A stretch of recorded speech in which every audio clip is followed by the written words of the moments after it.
안녕하세요, 파란나비입니다.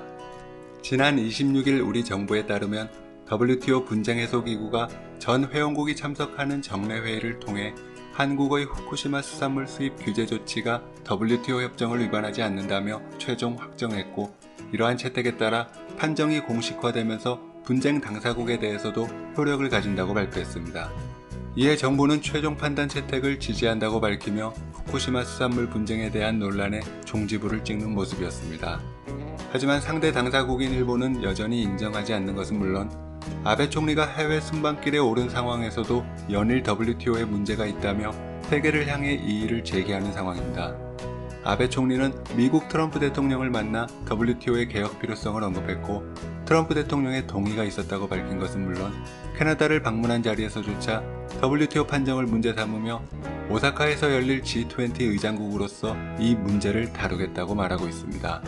그리고 이어서 나온 외신 보도에 따르면 일본은 캐나다에 SUV 차량인 토요타 렉서스 NX 공장을 선물한 것으로 확인되는데, 렉서스 NX가 일본 밖에서 생산되는 것은 이번이 처음 있는 일로 캐나다 입장에서는 꽤나 큰 선물입니다.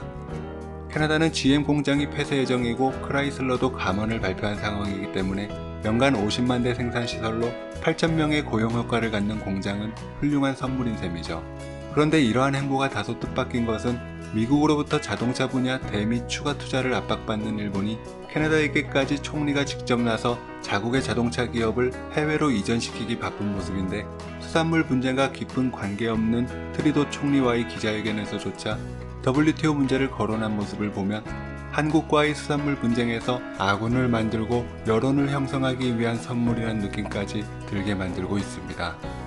물론 한국 때문에 자동차 공장을 선물한 것은 아니겠지만 외교 활동을 핑계로 꼬박꼬박 한국과의 수산물 분쟁을 거론하는 모습은 마치 같은 반 친구끼리 싸운 상태에서 선생님이 중재에 나서 한쪽 손을 들어주자 이에 반발하여 다른 힘 있는 친구들에게 선물을 안기며 포섭해 상대를 왕따시키고 험담하는 일부 초등학생의 모습을 연상케 할 정도입니다.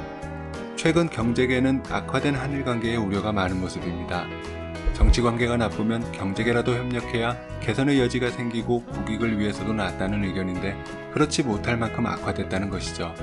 일본은 개선의 여지가 없는 한국에게 문제가 있다며 비난을 높이지만 당사자 간의 문제를 세계 무대에 부각시키며 같은 우방인 미국을 향해서도 편가르게 하는 것은 물론 깊은 관련 없는 캐나다 방문길에서조차 한국과의 갈등을 노출시키기에 급급한 모습을 보면 일본의 문제 해결 방법도 갈등을 봉합하려는 움직임은 아닌 것으로 보입니다.